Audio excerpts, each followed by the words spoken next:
أعوذ بالله من الشيطان الرجيم بسم الله الرحمن الرحيم ومن آياته أن خلقكم من تراب ثم إذا أنتم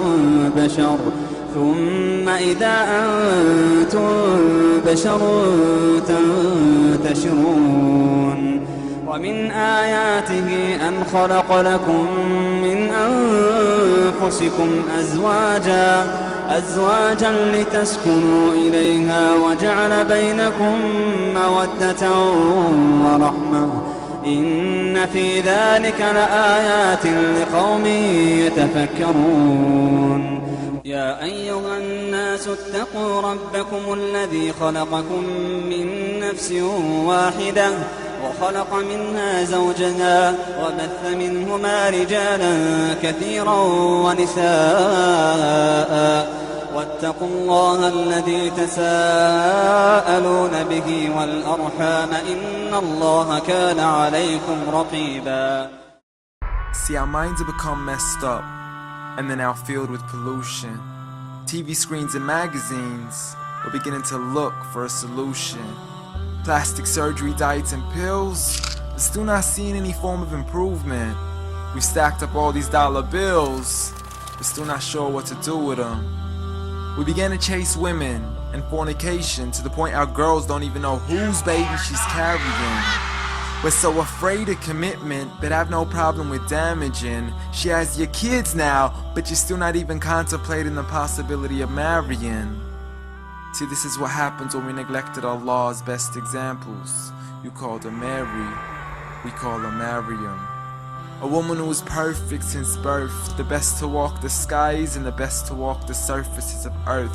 The most exalted of all women, that's why she was dedicated an entire chapter in the Holy Qur'an, the final revelation in which there'll be none after.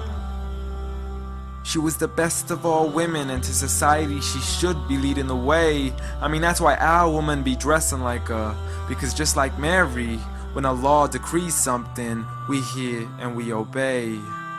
See, Mary used to cover up. Despite everything they used to say, she would hide in hibernation, and to Allah she would pray.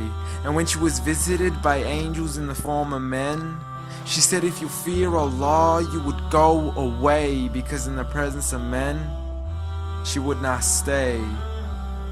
But anyways, today we're taught to be against segregation before in support of all forms of liberation. To free yourself from the clothes that only lead to your degradation. Why do you gotta cover your face for? We gotta see your identification. But little do they know her identity's right there. A woman who fears Allah and commits to her religious obligations.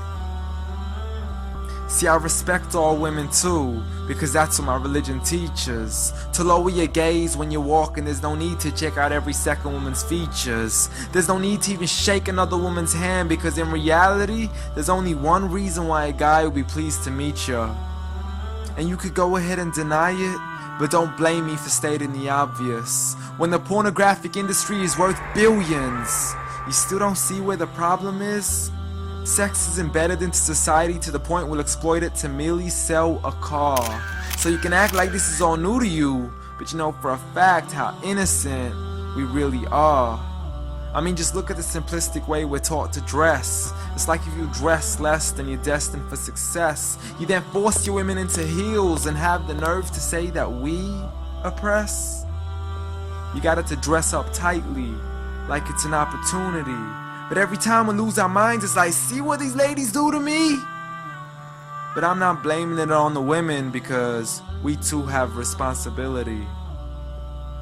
Prophet Muhammad ﷺ said the best of men is he who is best in his character, and the best of them is he who is best to his lady after he married her. He was the best to his wives. I mean, just take a look at Aisha. He compete with her in races and smile just to make her happier. So when you do marry, do so with the intention of paradise is where you plan to carry her. But before you plan to carry her to the altar, maybe you should alter your decision. Cause if the only reason you're marrying her is for the outside, then realize you're gonna be locked inside of a prison. For that reason, Prophet Muhammad sallallahu alaihi wasallam said, marry for 4: beauty, family, status, but most importantly, her religion. Because a woman without religion is a woman who could do with a bit of extra wisdom. We're meant to grow old together, mercifully, so we can be protected under Allah's supervision. But relationships are a mess, and there's no guarantees you're gonna be a survivor. So be kind to her, and know that Allah will be kinder.